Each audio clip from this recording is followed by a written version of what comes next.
सियासत में एक दूसरे के मुखालिफिन जब एक जगह एक साथ एक स्टेज पर नजर आएं तो अवाम कुछ देर के लिए ही सही हैरत ज़दा रह जाती है और आंखें फाड़ कर देखने लगती है।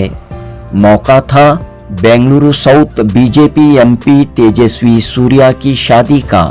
बेंगलुरु के पैलेस ग्राउंड में हुए तेजस्वी सूर्या के रिसेप्शन के मौके पर मुबारकबाद पेश करने के लिए वजीर आला सिद्धरामैया, वजीर अक़लियती बहबूद वक्फ और हाउसिंग बीजेड ज़मीर अहमद खान और कांग्रेस हुकूमत के चंद दीगर नुमाइंदे यहां आए हुए थे और इन तमाम अहबाब ने दिल की गहराइयों से दुल्हा तेजस्वी सूर्या और दुल्हन शिवश्री स्कंद प्रसाद को मुबारकबाद पेश की।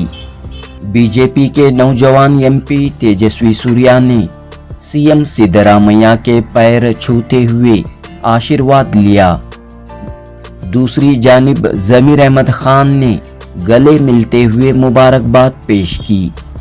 बहरहाल खुशी हो या गम, फैमिली फंक्शन हो या निजी फंक्शंस, अलग अलग पार्टियों के सियासतदान एक दूसरे से मिलते जुलते रहते हैं, एक दूसरे की खुशियों में दुख दर्द में शामिल होते रहते हैं और जब सियासी अखाड़े में उतरते हैं तो एक दूसरे के हरीफ, एक दूसरे के दुश्मन नजर आते हैं।